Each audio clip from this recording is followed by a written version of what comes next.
Roan sit nog nie, so. Ching chong cha, dan kyk ons wie wen om te bid. Is dit? Okay, kom bid. Nou gaan jy bid. Kom Roan. Daar is Amanda. Het glad nie op haar plek nie, maar sy is hier.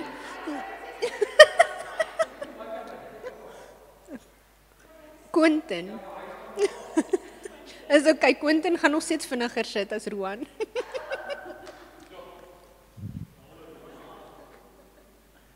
Record julle, kan sit net op. Record jy? Okay. Net dan nie. Ja. Kyk kan ek maar. Here, ek wil net vanaand voor U kom en dankie sê dat U ons geseën het deur hierdie dag, Here. Dankie vir 'n ongelooflike oggenddiens wat ons kon hê, Here. Dat U net regtig kom werk het en U het opgedaag. En vir dit wil ek net regtig baie dankie sê, Here. Ek wil bid dat U vanaand ons harte sal oopmaak om die boodskap te ontvang van pastoor af, Here. En dat ons weer ietsie sal leer wat ons moontlik vergeet het of dalk nooit geweet het nie. Wees verby ons en versterk ons in Jesus naam. Amen. Okay. So, is julle reg vir vanaand? Julle het nou weer laasweek, klink dit my darm afslag gekry op die tyd. Nee, was sy alright, sy goed gedoen. Beter as Tommy, nee? So wie's volgende? Carla. Okay, Carla sal volgende wees. Ons sal vir jou 'n lekker ene gee. Okay. So, verlede week het julle vir Linda gehad en ons het gekyk na Kain en Abel en die eerste moord wat gepleeg is en gekyk na Kain se straf of die vloek wat oor hom gekom het as gevolg daarvan. En vanaand gaan ons net na 1 en 'n halwe Bybelversie kyk. So sorry Joe, jy moet jou vrae maar hou vir volgende week. So ons kyk net na 1 en 'n halwe Bybelversie. Ons gaan net kyk na vers 16 en vers 17a. So Genesis 4 vers 16 tot 17a, die Afrikaans 83 vertaling sê. En Kain het van die Here af weggegaan, hy het gaan woon in noordoos van Eden. Kain het met sy vrou gemeenskap gehad en sy het swanger geword en vir Henog in die wêreld gebring. Tot daar. Dis wat ons vanaand lees. So as ons dan nou so bietjie terugtrek van alles wat ons nou gehoor het, is dat Kain en Abel het beide vir God 'n offer gebring. Ons onthou dan dat Abel se offer aanvaar is, Kain se offer is nie aanvaar deur God nie en gevolglik het Kain toe vir Abel vermoor. Dit was uit al sy jaloesie en sy woede en sy unrepentant heart uit alles wat ons gekyk het. En toe omdat hy vir Abel vermoor het, het God toe 'n straf of 'n vloek oor Kain uitgespreek. Maar ons het ook gesien verlede week dat hy nie een keer bely het, hy het nie een keer bekeer nie, hy het nie jammer gesê nie, in feite hy het net gekla oor al hierdie goed, en God het toe vir hom 'n teken gegee dat niemand hom sal doodmaak nie, omdat hy toe mos daai vrees gehad het van, maar waar ook al ek gaan, sal mense my dan wil doodmaak. So dan lees ons nou in vers 16, dat Kain van die Here af weggegaan het, en daarin sien ons eintlik die gevolg van onbelyde sonde, is dit eindig op dat ons wegbeweeg van God af, as ons nie ons sonde bely nie, is daai wat ons sê, as jy fout maak, you have to go back to God, you have to repent, jy moet regmaak en jy moet weer jou verhouding met hom herstel, want jy is die een wat die fout gemaak het, jy het gesondig, so jy daai verhouding verbreek eintlik in daai opsig. En ons sien dan dat as in hierdie selfde aspek, soos wat Kain weggegaan het van die Here af, sien ons nie net ook sy hardkoppigheid en ons sien steeds sy karakter nie, ons sien presies wat die nagevolg is van sonde en onbelyde sonde. En is amper half soos met Judas, nee, wat soos hy die sonde gepleeg, hy die fout gemaak, hy het Jesus uitverkoop, maar op die einde van die dag, as hy teruggekom het en bely het, glo ek nog steeds met my hele hart, God sou hom vergewe het, maar hy het tot nêrens, hy het 'n unrepentant heart, tot waar hy homself gehang het. So ons weet dat dit is die uiteinde, soos daai verwydering van God af, en ek dink baie van dit, miskien is van 'n trots, miskien is van dit skaamte, daai wat die vyand met ons doen, soos ja, jy het nou alweer dit verkeerd gedoen, ja, jy het nou alweer gesondig, hoe wil jy nou na die Here toe kom? Maar dis hoekom daai belydenis so belangrik is, anders gaan ons verder weg van God af beweeg.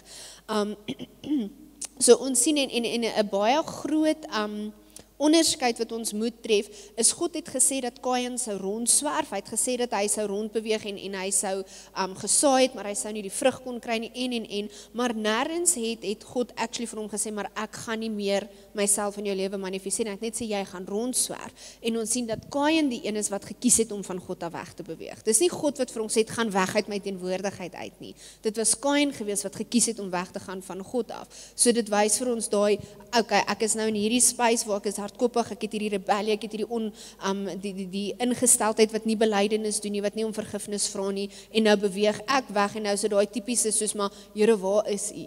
Nee, maar jy het gekies om weg te loop. So Kain kies om weg te stap van God af, en een van die kommentare sê, those in rebellion against God do not at all desire His presence and for all the obvious reasons. Nee, as ek in rebellie teenoor God opgetree het, dan is dit moeilik om terug te gaan in God se teenwoordigheid in, daar's daai skuldbesef, daar's daai ek moet my trots neerlê om actually te sê, skus, ek was jammer gewees, en as dit nou regtig jou hart is, wat jou hart is hard teenoor God, en jy is in daai rebellie teenoor God, dan wil jy nie daar wees, want jy wil nie deur die tugtiging gaan nie.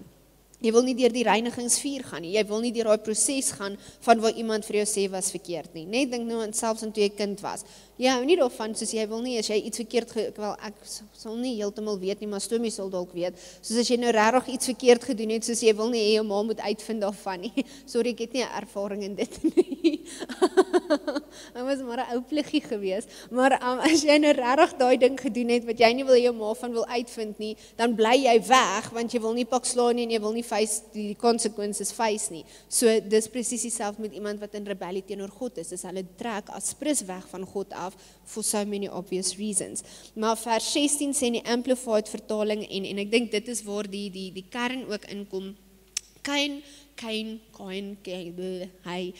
went away from the manifested presence of the Lord, and he lived in the land of Nod, wandering in exile east of Eden. En ek dink dit was vir my so mooi toe ek die Amplified lees, van waar die ander vertaling sê net nie, hy het weggegaan, hy het van die Here af weggegaan, so dit wys vir jou daai wegtrek van die Here af, maar soveel te meer from his manifested presence, so waar God homself aan hom openbaar, waar God sê, okay, maar hier is ek, ek meen, God het met Kain gepraat, want hy het vir hom sê, maar waar is jou boetie? Verstaan? Hoeveel van ons wens God wil so tasbaar met ons praat, en so audible met ons praat, and yet Cain choose to walk away from that manifestation of God's presence. En dit wys jou net hoe sterk die sonde in 'n mens lewe is, hoe sterk van 'n ding rebellie eintlik is, as ons nie leer om hom regtig te gaan submit en oor te gee aan die Here, en te vra dat hy ons vrymaak van dit af nie. Dan gaan ons even his manifested presence nie wil geniet nie, want dit gaan teen alles wat in ons is skop. So, as ons so lees, skies, is omdat ek nou daai ding geëet het net voor die tyd, nou voel ek die slijm sit net hier so vlak. So, ja. Okay, die land Nod was waar Kain hom gevestig het, nadat hy deur God gestraf is vir die moord op sy boetie Abel. Niemand weet waar die land Nod geleë is nie, ons weet nie dat dit oos van Eden was, en die Bybel maak ook nie weer melding van die land Nod nie, so daar's nêrens reg deur die Bybel wat jy weer van hierdie spesifieke land lees nie, maar Kain se vestiging oos van Eden impliseer dat hy verder van die tuin verwyder is, as wat Adam en Eva van die tuin verwyder was. So, hulle was tot 'n sekere mate, hulle was uitgewerp by die tuin uit, ons weet dit, maar die feit dat hy oos van Eden beweeg het, impliseer vir ons dat hy het verder weg beweeg as wat sy ouers weg beweeg het, en sy lot was om dan die lewe van 'n buitestander te lei, maar die feit dat Kain God se teenwoordigheid verlaat het, dui ook vir ons daarop dat hy die res van sy lewe eintlik vervreemd van God geleef het. So daar was hierdie ingesteldheid van rebellie, daar was hierdie ingesteldheid van drawing away from God, drawing away from His presence, rather than drawing closer to His presence, nee? En is dit nie juist wat ons, hoeveel van ons het dit al beleef, as jy iets verkeerd gedoen het, dan neig ons om weg te trek, ons gaan oos van Eden, in plaas van om nader te trek en te sê, Here, vergewe my asseblief. En ek dink dis daai belangrike ding wat ons moet onthou, ons gaan foute maak, ons gaan val, ons gaan partykeer doen wat ons nie moet nie, want ons is mens en ons is vlees en ons is nie perfek nie, but we just have to keep running back to God. Ons kan nie weghardloop van hom af as ons foute gemaak het nie, want dis dan waar die probleme inkom, en dis dan where some people reach a point of no return, as hulle te ver weghardloop van God af. So hy die res van sy lewe vervreemd van God geleef, Die woord not in Hebreëus beteken swerwer, ballingskap of vlugteling. Dis wat die fisiese woord beteken. So dit stem ooreen met God se woord aan Kain dat hy 'n vlugteling of 'n swerwer sal wees op die aarde vir die res van sy lewe. So dit stem ooreen daarmee.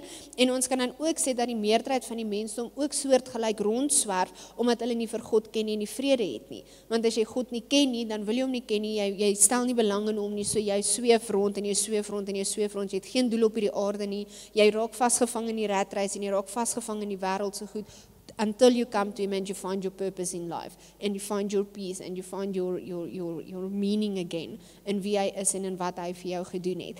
So sommige Bybelwetenskaplikes het voorgestel dat not nie noodwendig 'n werklike fisiese plek was nie, veral omdat niemand weet waar hy was nie, maar eerder dat die Bybel bedoel dat waar Kain ook al gegaan het, die land van die swerwer genoem kon word, omdat die vloek op hom gerus het en omdat die woord swerwer beteken. So hulle En veral as jy nou later sou gelees het in Genesis 4, nadat hy sy kind gehad het, het hy gesê hy die stad gevestig en dit na Enog vernoem. So met ander woorde, die stad het eers 'n naam gekry nadat hy 'n kind gehad het. Wat beteken Not was nie noodwendig die naam van die stad gewees nie. En dis hoekom hulle sê waar ook al hy beweeg het, of hy nou sê nou maar in Boksburg of in Pretoria was, dit was die land van Not, want dit was die land waar hy 'n swerwer was en dit was net die volgende plek waartoe hy gegaan het, wat hy sonder vervulling gesoek het, wat hy gesoek het, en dan weer na die volgende plek, en dan weer wat die vloek net manifesteer oor sy lewe. So natuurlik is daar nie bewyse nie, dit kan 'n fisiese spesifieke area gewees het nog steeds, wat hy dalk net vernoem het na sy seun se naam toe, dit kon so gewees het dat hulle dit net weet, sê nou maar soos wat hulle sê, Johannesburg is die stad van goud tipe van ding, so waar ook al Kain gaan is die land van Not, want dit is 'n swerwer se land, dit is 'n swerwer wat daar rond beweeg. Sou dit 'n fisiese plek gewees het, sou ons anyway ook nie geweet het waar dit is nie, want net soos Eden, wat ons nie weet waar dit is nie, na die sondevloed en als, it would not be in existence anyway, so ons sal nie kan sê, daar is plekke wat kaarte het, julle sal onthou, toe ons begin het met die tuin van Eden, het ek ons vir julle kaarte opgesit van die riviere en waarvan die mense spekuleer waar die tuin van Eden kon gewees het, maar weer eens, we do not have the concrete proof dat dit so is. So omdat hulle daai dan vat en sê, wel ons vermoed Eden was hier, so oos van Eden, so hier was Not gewees. Maar dit was nie noodwendig 'n fisiese plek, en even if it was,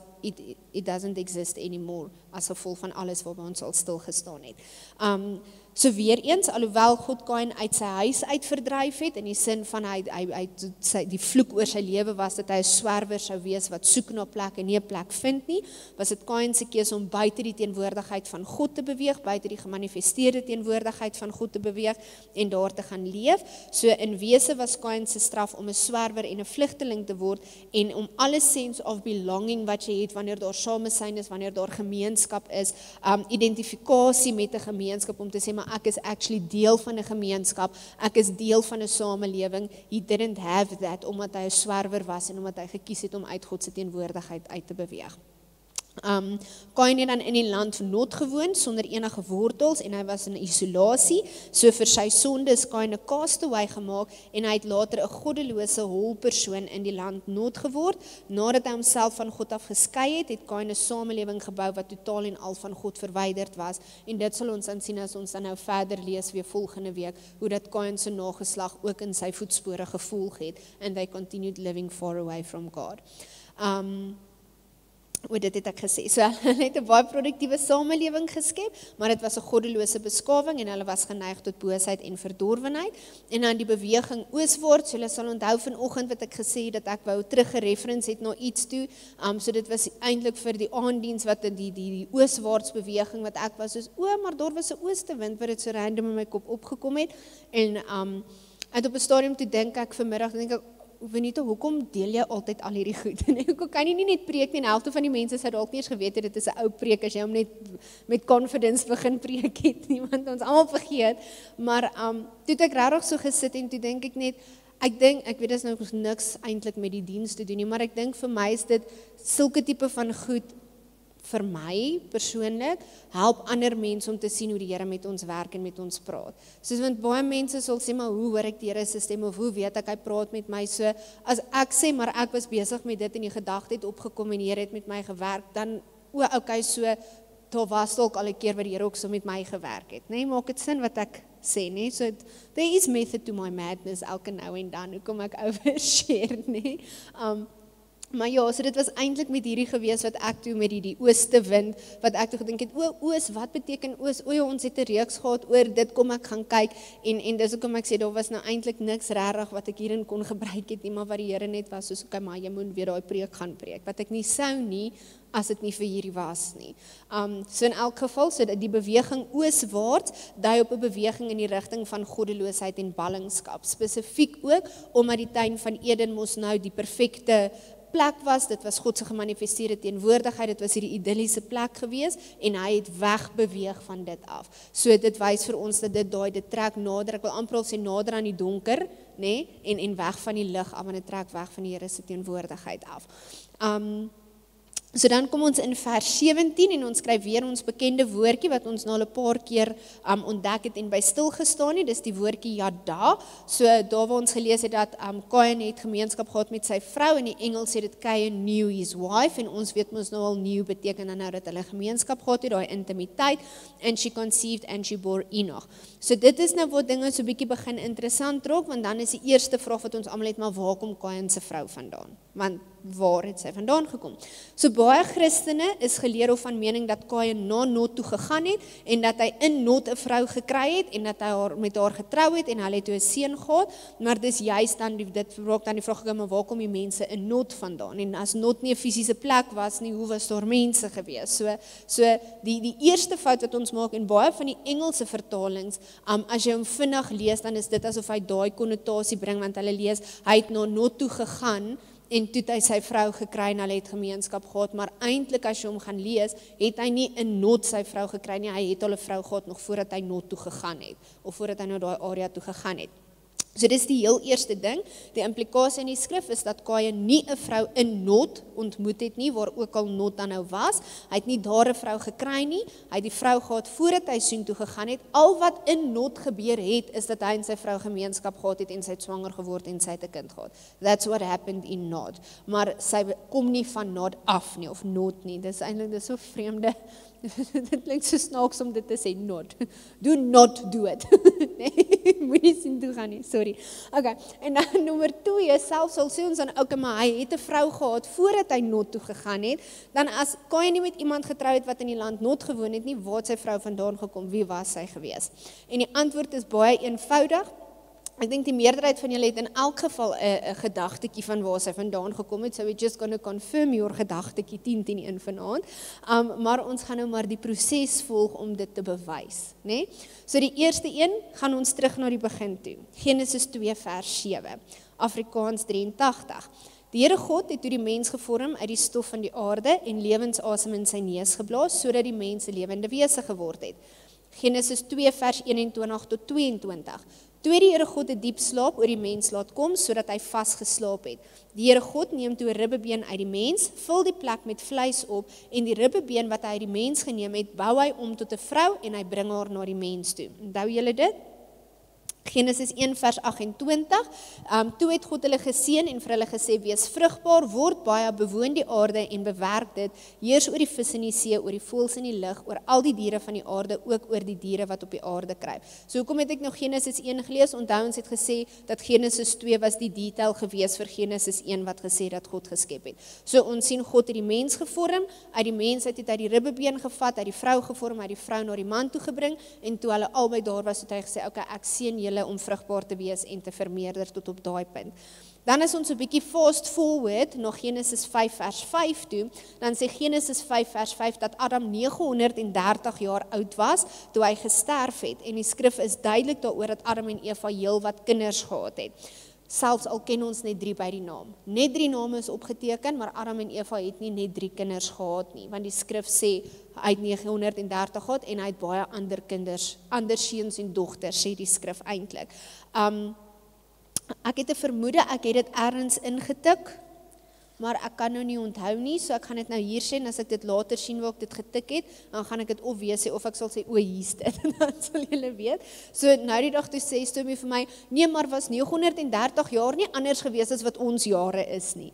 Toe sê ek vir hom, nee, want onthou, we established that on day 1 when we said that a day was a day. So if a day was a day, then a month was a month and a year was a year. So dis 930 jaar, punt, finish, klaar, soos wat ek en jy 930 maal met 365. Dis hoe lang Adam geleef het. Sien oom nie kans vir dit nie. Asseblief net, die helfte van ons sien nie kans vir 30 nie, wat nog van 930. So ons established dit was 930 jaar, soos wat ons 930 jaar sou geken het. Okay? Iemand het ook, ek dink ek het in een van ons goed het ek gesê, dis hoekom ons ook nie kan sê dat 'n dag 1000 jaar was, want as iemand 930 jaar oud was, maal met 1000 jaar, want 'n dag is 1000, dit was deel van ons bevestiging, dat 'n dag net 'n dag was, né? Want dit is hoe dit sin maak, en God wou gepraat het binne 'n konteks wat ons verstaan, want wat help het hy skryf iets wat ons nie verstaan nie, né? So, sommer net so side note. So, Adam het 930 jaar oud geword, en hy, die skrif sê dat hulle heel wat kinders gehad het, al ken ons net fisies 3 by die naam. So, een van die bronne sê die volgende, since Adam and Eve were both clearly capable of having children at the age of 130, Genesis 5 verse 3, they experienced a much longer period during which they could continue having children. Their window of opportunity for childbearing was quite wide. So it is quite possible that the other sons and daughters were conceived and born over many decades or even centuries. Today, a woman's childbearing years usually run from about age 18 to 40, a span of 22 years, or about 28% of her lifetime. If Eve lived to be 100 years old, want die Bybel sê nie vir ons hoe oud Eva geword het nie, né? So, ons weet Adam het 930 geword, so give or take. If Eve lived, ag toch. Ja, if she left the fruit alone, we would have been alright. Nee. Daar is mos so grappie, né? Wat het Eva vir Adam gesê? Ek het jou lief. Okay, sorry, completely sidetracked. Okay, kom ons probeer weer. If Eve lived to be 900 years old and her childbearing years were 28% of that, then it is possible that she could have been bearing children for ten minste 252 years.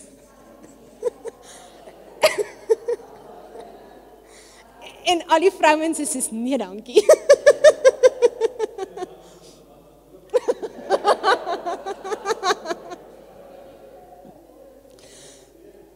252 jaar lang of childbearing age.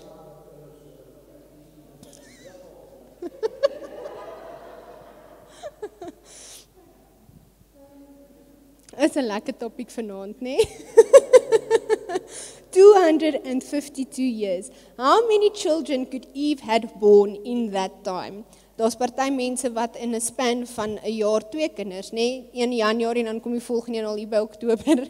Nee, iemand het nou die dag toe sê hulle dat hulle babatjie was, ek dink 2 of 3 maande oud gewees en toe word hulle weer swanger en toe was hulle kind of soos, maar hoe het dit gebeur? En toe is ons kind of soos, wel, presies dieselfde as die eerste ene. Maar ja, okay, weer focus. Okay. How many children could she have born? At the time Adam and Eve died in their 9th century, they could perhaps have had hundreds of children together as they obeyed the command to be fruitful and increase in number and to fill the earth and subdue it. Want dit was hulle opdrag gewees, is fill the earth. En hoe groot is die aarde? Nee? So, nou moet jy ook onthou, hierdie werk, 28% werk op wat dit vandag in 2025 is 28% is jou vrugbare jare, as jy dit nou so kan stel. Maar nou moet jy ook onthou dat Adam en Eva, alhoewel hulle onder die sondevloek kinders gehad het, hulle was nog steeds in perfekte vorm geskep. Nee? Want onthou, ons het sê hulle was in volwasse vorm geskep en hulle was in perfekte vorm geskep, because that was supposed to be what it was. So dit is moontlik dat sy nie net 28% van haar lewe childbearing kon gewees het nie, maar close to 100% of her life, want sy was al klaar volwasse geskep en perfek geskape. So, dis hoekom ek gesê, dis 'n minimum van 252 jaar Ons kan dalk sê, omdat die skrif sê op 130 het hulle eerste kind God, kan ons miskien sê, okay, 930 minus 130, is daarom 800, maar ja, that's still the possibility. Exactly. Nee, so dis nogals mense brein kan dit nie comprehend nie, eintlik nie, nee, dit klink eintlik soos regtig soos wat, maar dis die realiteit. Onthou wat ons deur in die begin gesê het, is as ons glo dat die Bybel die waarheid is, dan moet ons glo dat alles in die Bybel die waarheid is. Dan kan ons nie sê van dit is nie waarheid nie en van dit is net veeverhaal nie. Dis dan die waarheid. So we have to accept it and we have to have faith according to it, nee. So hulle is in die perfekte vorm geskep en buiten vir net die perfekte vorm, hulle was onder die doel en die opdrag en die seën van God om die aarde te vul. Dit was letterlik hoekom hulle hier was om die aarde te vul. So hulle het daai, ek wil amper al sê, hulle het die spesiale anointing gehad, nee? Om soos baie kinders voor te bring, because that's what they were created for in the beginning. So hulle was perfek, hulle was volmaak gewees 900 jaar, en dit was waarvoor hulle hier was. So dit is heeltemal 'n ander omstandigheid as een van ons wat nou besluit, ons wil vir 900 jaar lank leef en vir 200 jaar daarvan kinders hê, nee?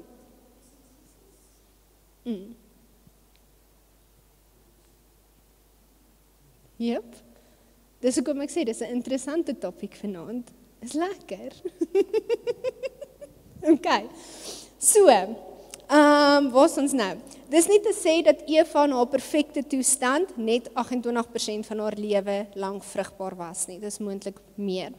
So onthou ons weet nie hoeveel kinders hulle gehad het nie, want die Bybel sê nie vir ons hoeveel hulle gehad het nie. So alles is net spekulasie en afleiding gebaseerd op dit wat ons wel in die Bybel het. En dit is nie genoegsame inligting om regtig te sê, okay, dit was die eerste generasie op aarde, want as jy vat 'n generasie is gewoonlik 25 tot 30 jaar se span, tel as 'n generasie. So weer eens tot by 900, hoeveel groter was daai generasie gewees, nê? Dan wat ek ook gesê het is, ons weet nie hoeveel hulle gehad het nie, maar ons weet dat hulle baie seuns en dogters gehad het en net 3 is vir ons opgeteken. En dan moet ons onthou wat Genesis 3 vers 20 gesê het, die mens het sy vrou Eva genoem, sy was die moeder van al die mense. Nee? Die Nuwe Lewende Vertaling sê, omdat sy die moeder sou word van alle mense op die hele aarde, die boodskap sê, want uit haar is al die latere geslagte mense gebore. Almal het deur Eva gekom, buiten vir Adam, want hy was die eerste man wat geskep is.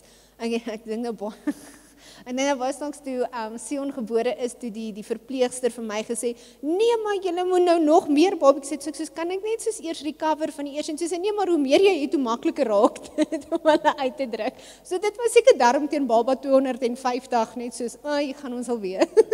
Soos, en, okay, daar is die babietjie uit, en ek dink nie eers meer daaroor nie. Julle, ons sukkel om te fokus. Okay, 'n baie random, interessante feit. Het jy geweet dat 'n vrou gebore word met al die eierselletjies wat sy ooit sal hê? So as jy man en vrou wat in jou vergelyk, man se spermselle regenerate, daar's die heeltyd nuus wat vorm, waar vrouens word gebore met soveel soos wat hulle gebore word. So byvoorbeeld, toe ek in my ma se baarmoeder was, het ek reeds die eierselletjies gehad wat ek tot die einde van my lewe gaan hê, daar gaan nie meer bykom nie. Dit is hoe 'n vrou geskep is. So as jy nou gaan teruggaan, die hoeveelheid verminder net hoe ouer 'n mens word, menopause, jou gesondheid ensovoorts, dan verminder die hoeveelheid net, want daai selletjies gaan dood en daar word elke maand uitgeskei ensovoorts. So interessante feit, during fetal development, met ander woorde binne in die ma se baarmoeder, a female has about 6 million eggs. Binne in haar ma se baarmoeder, 6 miljoen eiertjies. At birth, a female has about 1 to 2 million eggs, wat fisies dan ook, want ook soos wat die liggaam groei en soos wat alles nou maar gebeur, sterf van die eierselletjies. By puberty, a female has about 300,000 eggs, and a female releases about 400 eggs during her reproductive life, met ander woorde tussen puberteit en menopause. And then at menopause, she has fewer than 1,000 eggs. So jy kan sien dat hulle minder word, nee? So as ons nou Genesis 3 vers 20 vat, wat sê dat sy was die moeder van al die mense gewees, en ons vat dat 'n babietjie, 'n dogtertjie, selfs van die begin af ten minste met 6 miljoen eiers begin, dan sit dit nogals redelik in perspektief van die massas van die geslagte wat in Eva opgesluit was. Nee, om te sê dat maar dit is hoe God dit geskep het en ja, daar was fetal development en ja, ons kan nou sê ja, maar menopause, ek weet nie wanneer haar arme menopause sou gewees het nie, of hoe lank die menopause sou gewees het dan nie. Ek weet nie of dit langer sou wees of korter sou wees nie, maar either. Most probably, maar so dit sit dit so 'n bietjie in 'n ander perspektief as jy dink, maar sy moes al die eierselletjies waaraan sy geboorte eventually moes gegee het, was daar gewees van dag 1 af. En al die nageslagte kom van haar af. Al die geslagte sou uit haar geboorte geword het, al die mense op die aarde. So dit sit dit nogal so 'n bietjie in soos 'n mind-boggling perspective eintlik van hoe amazing God dit geskep het, nee, en hoe amazing God haar geskep het om daai kapasiteit te hê. So in elk geval, as ons dan nou teruggaan na Kain se vrou toe, die Bybel is baie duidelik dat elke mens van Adam en Eva afstam, en baie mense glo dat daar 'n skepping was voor die skepping waarvan ons in Genesis 1 lees, so hulle sal sê dat die skepingsweek was 'n herskepping gewees, want daar was 'n skepping en toe skep die Here oor, so die ander mense waar Kain se vrou vandaan moes kom, was oorblyfsels gewees van die vorige skepping. Ek glo nie daarin nie, punt nommer 1. Dan is daar van die mense wat sê, maar God het ander mense ook geskep, so daar was Adam en Eva was nou net for some odd reason spesiaal en hy het hulle gevat en hulle in die tuin gesit, maar hy het ander mense ook geskep, maar gebaseerd op wat ons het in die paar maande, weke, wat ons in die paar maande al geleer het oor Genesis, vir my persoonlik, waar ek is en met my goed wat ek nou al studies gedoen het en navorsing gedoen het en net die Bybel lees van A tot Z, glo ek nie daarin iemand God sou dan gesê het, ek skep dit weer. Of hy sou gesê daar was ander mense gewees, maar die Bybel sê dat die dae was fisies 7 dae, so dit was so gewees. Die Bybel sê dat die aarde was dol en leeg gewees voordat hy geskep het, so dan kon daar mos nie ander mense op die dol en leë aarde gewees het nie. En dan met die skrif wat ons gelees het, wat dit sê, maar vanuit haar sal al die mense kom, hoekom sou hy dan ander mense geskep het? Nee? So vir my is albei daai teorieë is null and void, unless otherwise proven, om eerlik te wees, want dit stem nie vir my ooreen met wat ek lees in die Bybel nie. So, as ek en jy dan nou daarna kyk, ons lees Ou Testament, ons lees Nuwe Testament en ons kyk na alles en dan sien ons elke en alle mense het van Adam en Eva af ontstaan. Daar was eers 2 gewees, eers Adam, toe vanuit hom Eva, and from them came the first generation after which billions have followed. En volgens die Population Reference Bureau het daar al ongeveer 117 triljoen mense op die aarde geleef en het net begin met Adam en Eva. So dis nogals, en weer eens, dis net spekulasie, want daar's mense waarvan ons nie weet nie, en hoe gaan jy nou regtig weet van elke liewe persoon, nee? So dit kan nogals meer wees. So, dan kom daarin waar die mensdom uit verskeie mensegroepe saamgestel het, hoe het dit gebeur? Die latere geskiedenis in Genesis help ons om te verstaan hoekom mense nou verskillend lyk. Al kom hulle net uit 2 mense uit, hoe lyk hulle anderste, en ons gaan daarby stil staan as ons daarby kom, maar Adam en Eva en hulle nageslag het vermeerder en die aarde gevul vir ongeveer 1500 jaar voor Noag se vloed, en op daardie stadium het daar 'n belangrike gebeurtenis in genetika plaasgevind, want die bevolking is toe weer verminder tot net Noag se gesin van 8 op die ark, en toe moes hulle weer van daardie 8 af weer die aarde volgemaak het. Na die sondevloed het die mensdom toe van daardie 8 af vermeerder, maar hulle was nie gehoorsaam aan God nie, hulle het nie die aarde gevul nie, onthou toe was daar die toring van Babel en, want hulle het nie versprei nie, hulle het nie die aarde gevul nie, en dit is toe wat God gekom het en wat hy gesê het, maar dan verwar ek julle tale, sodat julle, nou moet julle versprei, want julle doen nie wat ek vir julle gesê het om te doen nie. So soos wat die mense geïsoleer geraak het, en verskillende groepe reg oor die wêreld gevorm het sekere fisiese eienskappe meer dormant geword, soos 'n donker vel in Afrika, amandelvormige oë in Asië ensovoorts, maar ongeag die diversiteit in fisiese eienskappe wat ons vandag sien, bevestig die Bybel en actually die wetenskap van genetika dat ons almal een ras is, wat beteken ons almal kom van Adam en Eva ultimately doorentyd af. So met ander woorde, dit beteken dat Kain met of 'n sussie of 'n niggie getrou het en met haar gemeenskap gehad het en kinders gehad het. Okay. So ja, Tannie Dorien, Tannie was reg gewees. Hy het met ieder sy sussie of met een van sy niggies het hy dan getrou, wat moontlik, ons weet klaar dat Abel oorlede was sonder 'n nageslag, so dit kon nie van Abel afgekom het nie, dit kon of van Set afgekom het, of dit kon, as dit 'n niggie was, of andersins was dit een van sy eie sissies gewees, waarmee hy uiteindelik getrou het.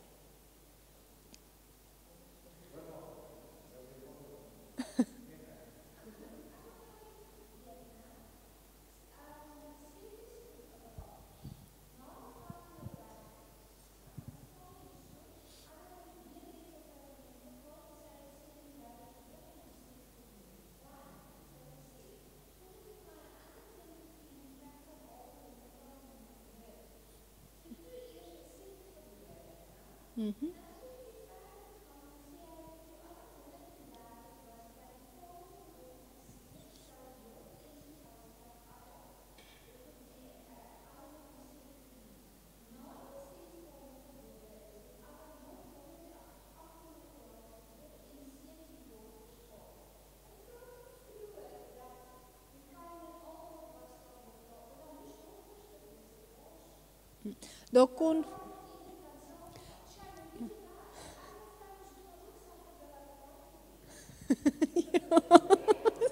sien ons suffer altyd as gevolg van die mans. Dit is so, ja. En ek het ook, want toe sit ek daar, toe ek soos, maar hoekom sien ons net Set se nageslag, veral as jy verder lees, maar dit kom in by die feit dat vanuit Set was daar die goddelike nageslag gewees, maar daar kon definitief tussen hulle waar daar sissies kon gewees het, of andersins was dit dan 'n baie jonger sissie gewees as dit na Set eers gekom het. Ekskuus dan. Ja, hy sê, okay, hier gaan jy so. Ek besluit jou. Ja, ek kies jou en hier gaan ons.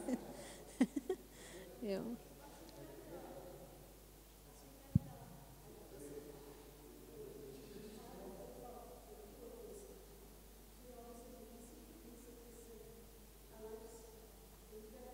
Ja.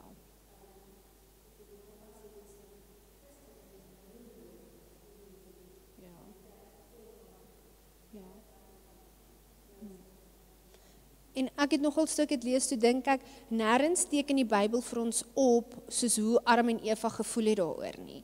Soos om te dink, maar, okay, my seun het my ander seun vermoor, en nou is hierdie seun, hier is hy nou weg, en hy trek weg van die huis af, nie, dit staan nêrens op nie, maar dis net nog 'n kind, ja. So, dit wys net vir ons, dat ergens moes daar iets gebeur het, ek glo dat, ek kan nie dink dat dit daar nie kon geraak het nie, verstaan, al het sy so baie kinders gehad, dit bly 'n verlies wat jy gehad het, en dis 'n dubbele verlies, want dis verlies aan die dood afstaan, en dis nou verlies van 'n kind wat wegtrek, so dis daai dubbele verlies, so dan kan 'n mens amper half sê, mens kan lees die opgewondenheid van, maar hierdie Here weer vir my kind gee, want ek het eintlik altyd my kinders verloor, en hier het ek nou weer 'n kind gekry, daai tipe van ding, en ek dink ook, miskien, en ek sê nie dit is so nie, maar moontlik is dit ook die rede dat ons nog nie van susters lees is, onthou, in die Ou Testament was daar meer van die mans melding gemaak, die mans is genoem in die nageslagte.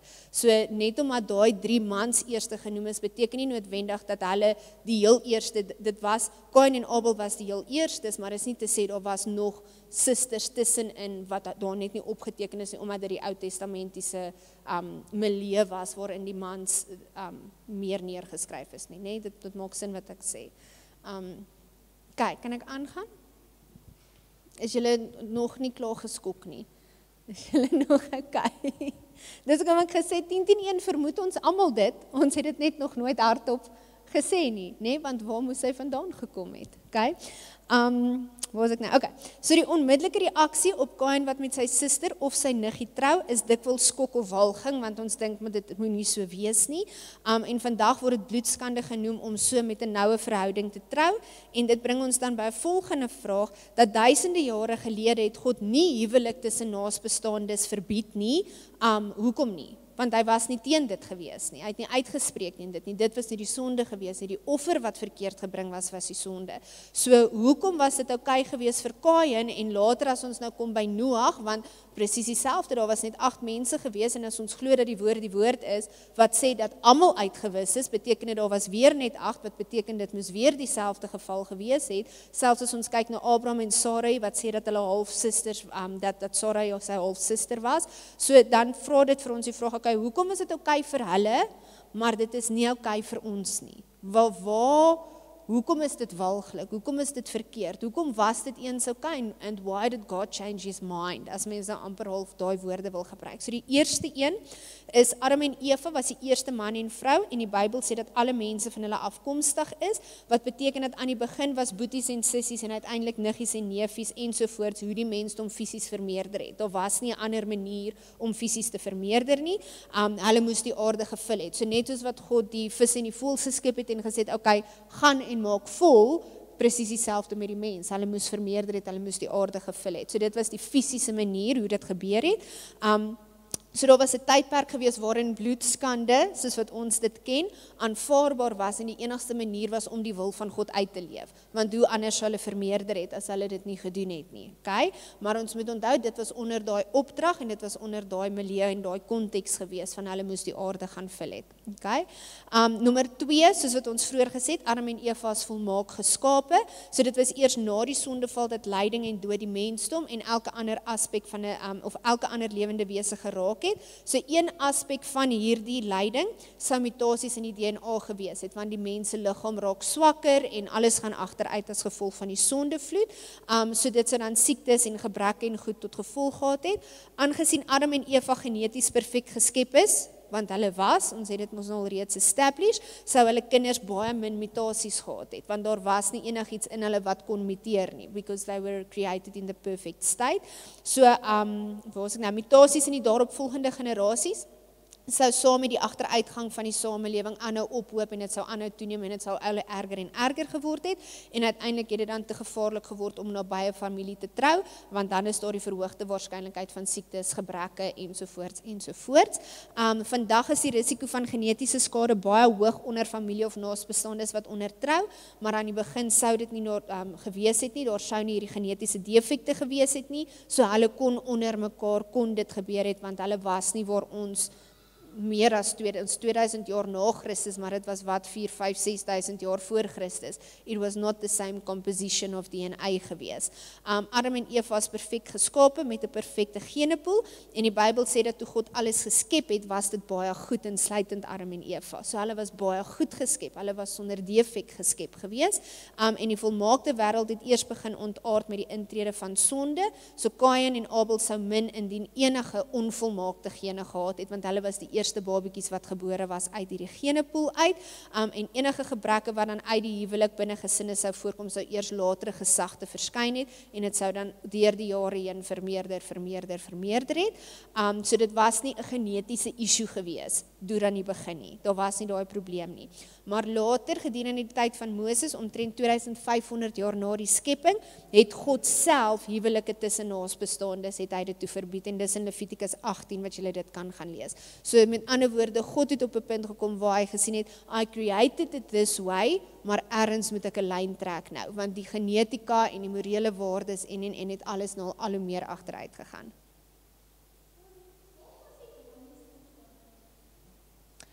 Waar was jy November, nee? Ja, en dinosourusse was saam met mense op die aarde gewees. Want onthou, hulle was ook ontset heel in, was dit Genesis 1:2 wat gesê dat alle diere en alle mense was vegetariërs gewees. So daar was nie gewees soos wat ons dit depict van hierdie dinosaurs wat mense eet nie.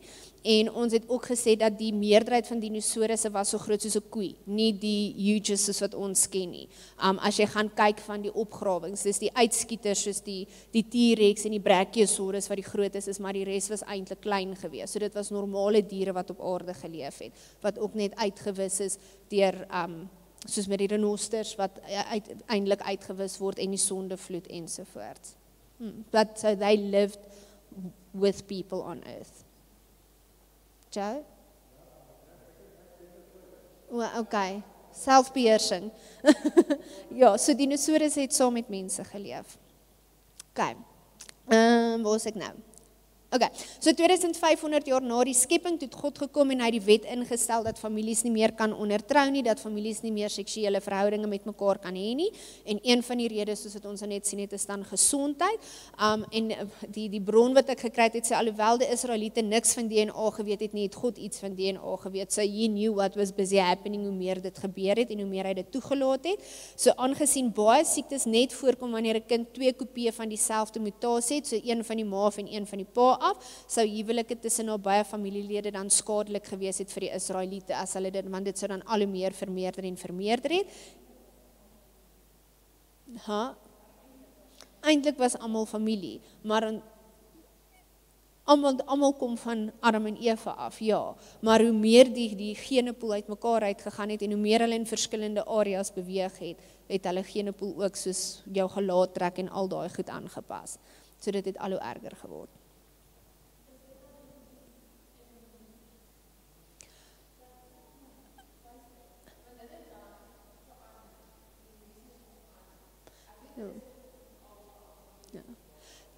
tegnies, ja, aangepas. Ja. Net nie wat Darwin gesê het nie, ja.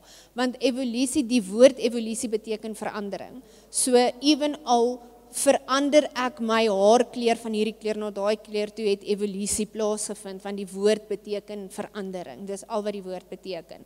Waar Darwin dit uit verband uitdruk is om te sê dat oor diere en spesies heen was daar verandering. Maar jy kan self sien, 'n eenvoudige voorbeeld dat daar is nou mense wat gebore word sonder verstandtande, want mense se kake word kleiner. En dis as gevolg van die feit dat mense al hoe minder, jy begin al hoe sagter kosse eet, jy begin al daai tipe van goed, mense se gewoontes, hulle leefstyle, so mense se kakebene word kleiner. So daar's mense wat nou nie meer ons moes verstand aan hulle laat uitsny, want daar's klaar nie plek vir dit nie, maar nou is daar mense wat met minder tande gebore word.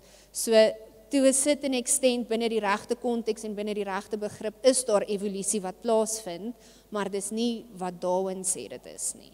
Ja. Nog vragies? Wat smile oom? Ja. Gelukkig sal jou kinders met tande gebore word. As dit nou Darwin was, dan het jou kinders ook nie gehad nie. O, sorry. Okay. Wat gegil oom? Wil oom stout wees? O, nou hoekom wil oom dit dan nie sê nie?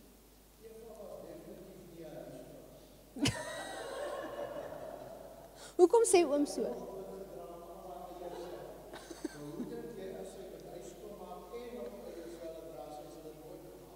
Maar daarom het hulle nie huise gehad nie. So, dit was nie 'n probleem nie.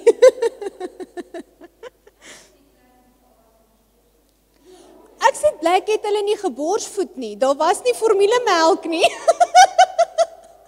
Kan julle imagine?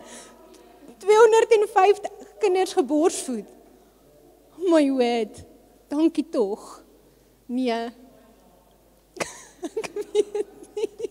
Maar dankie tog. Okay, waar was ons nou? Okay, so Adam en Eva was in die perfect state geskep, die sonde wat hulle defile het en veroorsaak het dat hulle agteruit gaan fisies, ouderdom, genetika, want ook obviously ons leef nie meer 930 jaar nie, so al daai tipe van goede, geestelik, emosioneel het almal uitgemaak, het toegemaak dat daai interverhoudings baie anderste resultate gelewer het 6-7,000 jaar terug as wat dit vandag lewer. So God forbade intermarriage by the time of Moses and today to protect the increasing chance of deformed offspring resulting from those unions. Een van die redes, dan die derde rede, apart van fisiese gevolge, siekte of defekte, was daar tog ook 'n aspek van boosheid, wat ek glo dat alhoewel dit nie daarin staan nie, tog ook 'n rol gespeel het daarin, dat hoekom God eens okay was daarmee en dit toe gestop het. Want nes die mens as gevolg van sonde fisies agteruit gegaan het die mens moreel ook agteruit gegaan. So dit was nie, byvoorbeeld, in die tuin van Eden was dit nie 'n sonde om kaal rond te loop nie. Maar dis nou 2025, verstaan? So presies dieselfde, mense se intensies, hulle morele waardes wat hulle geweet het wat reg en verkeerd was, toe versus nou is heeltemal anders. En hoekom daar sekere beperkings op dit moet wees, hoekom God moet sê, maar eintlik is dit ek moet julle teen julle self beskerm. Nee, never mind net teen siektes nie, ek moet julle teen julle self beskerm, want moreel, daar was die intensie, kom ons vermeerder die aarde. In vandag se dae is daar baie ander intensies vir seksuele gemeenskap, wat nie is net kom ons vul die aarde soos wat God vir ons gesê het om dit te doen nie. So die morele het ook agteruit gegaan.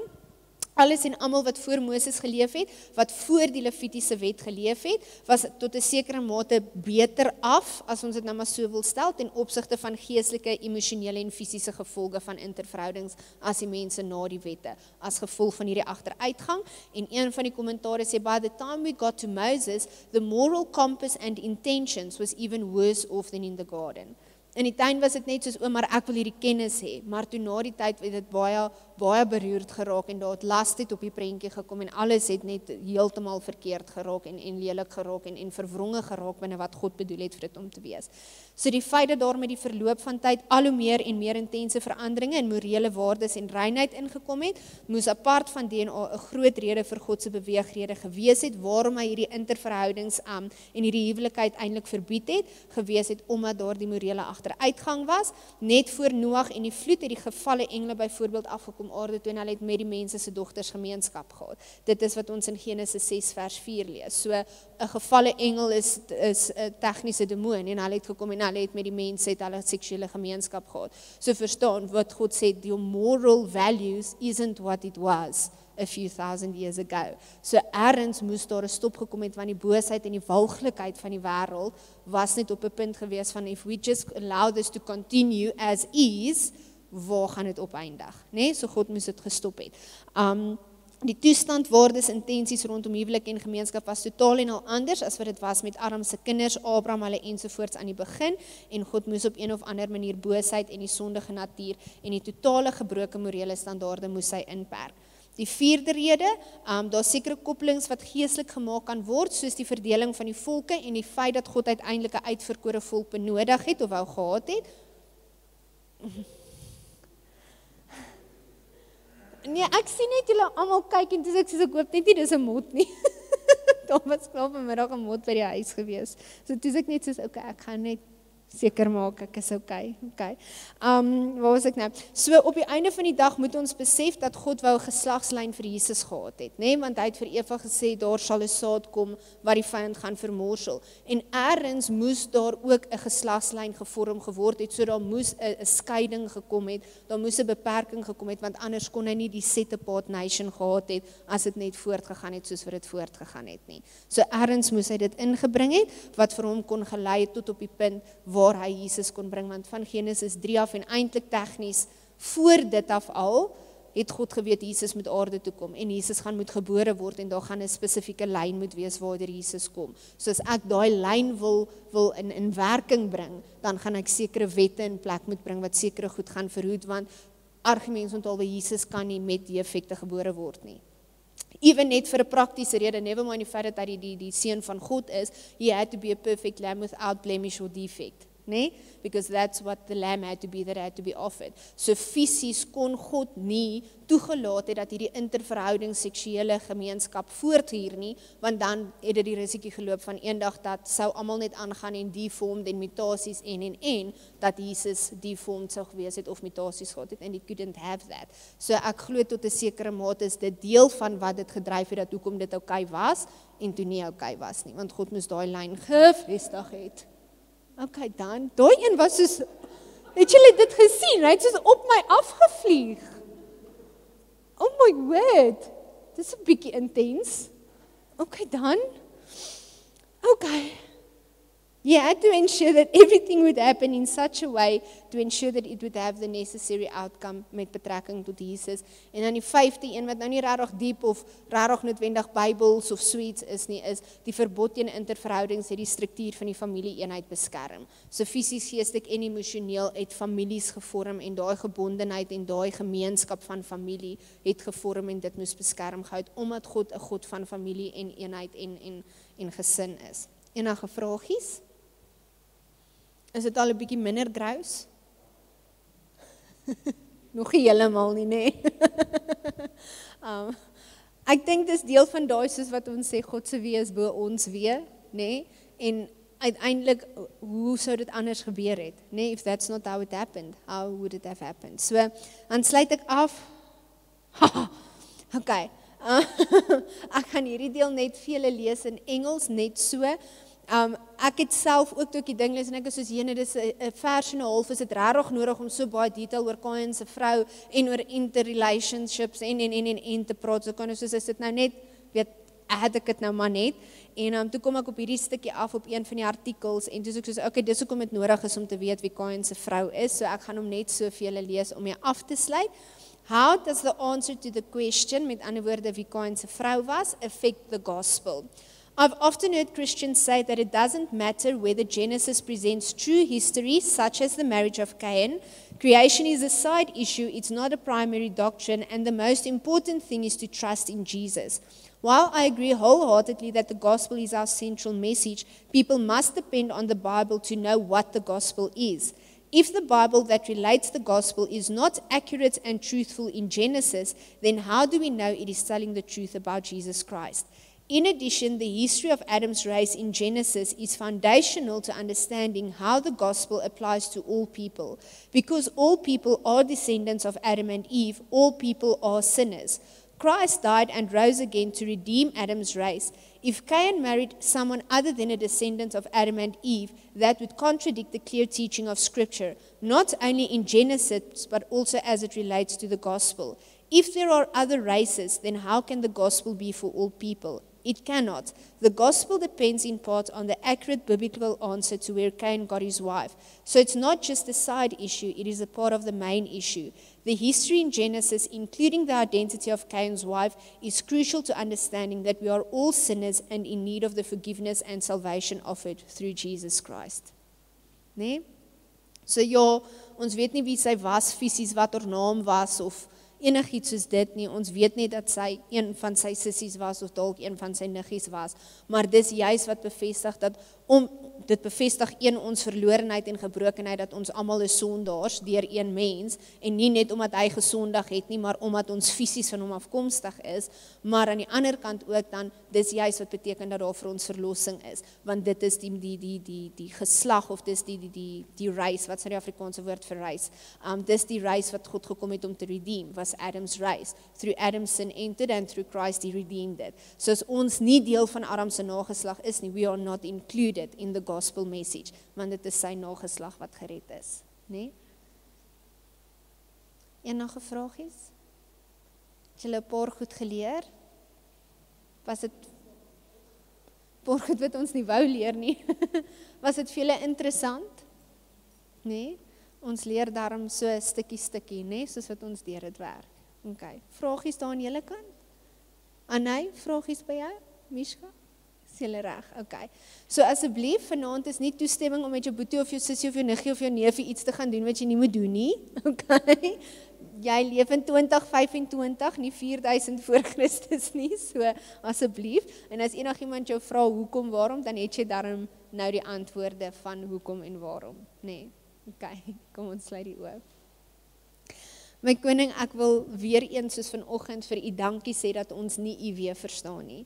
Here, ek wonder partykeer hoe hierdie aarde sou uitgedraai het as een van ons saam met u in die vertrek sou gewees het waar die drawing board was. Here, dit sou dalk heeltemal anders gelyk het en ek dink dit sou so klein en eintlik, ek dink dit sou amper half soos 'n grap gewees het in comparison met die grootheid en die omvang waarmee u gekyk het en waarmee u geskep het en net u wysheid waarmee u gewerk het. Here, en ek besef daar's goed wat ons nie verstaan nie.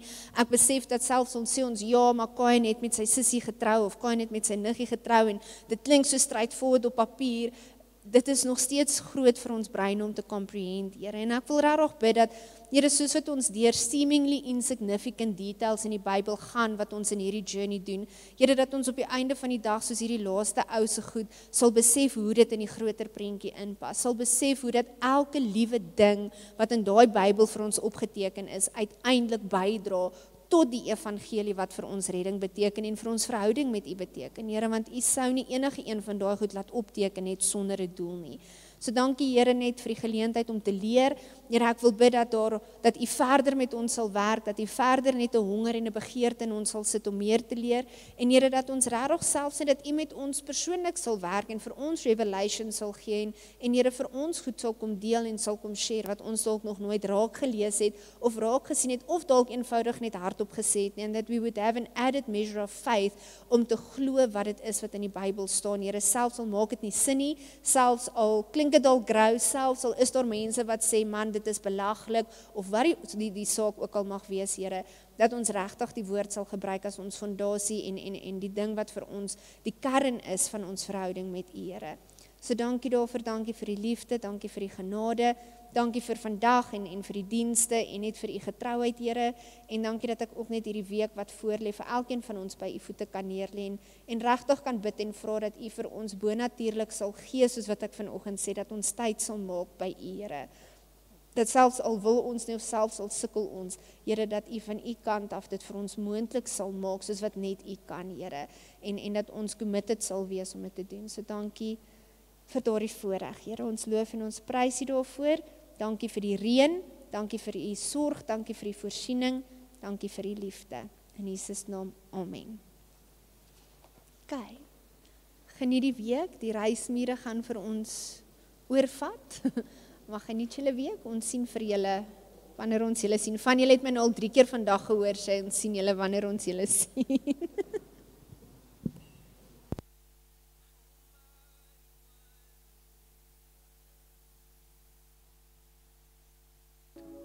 We walk by faith in God who burns the chariots with fire. Lord,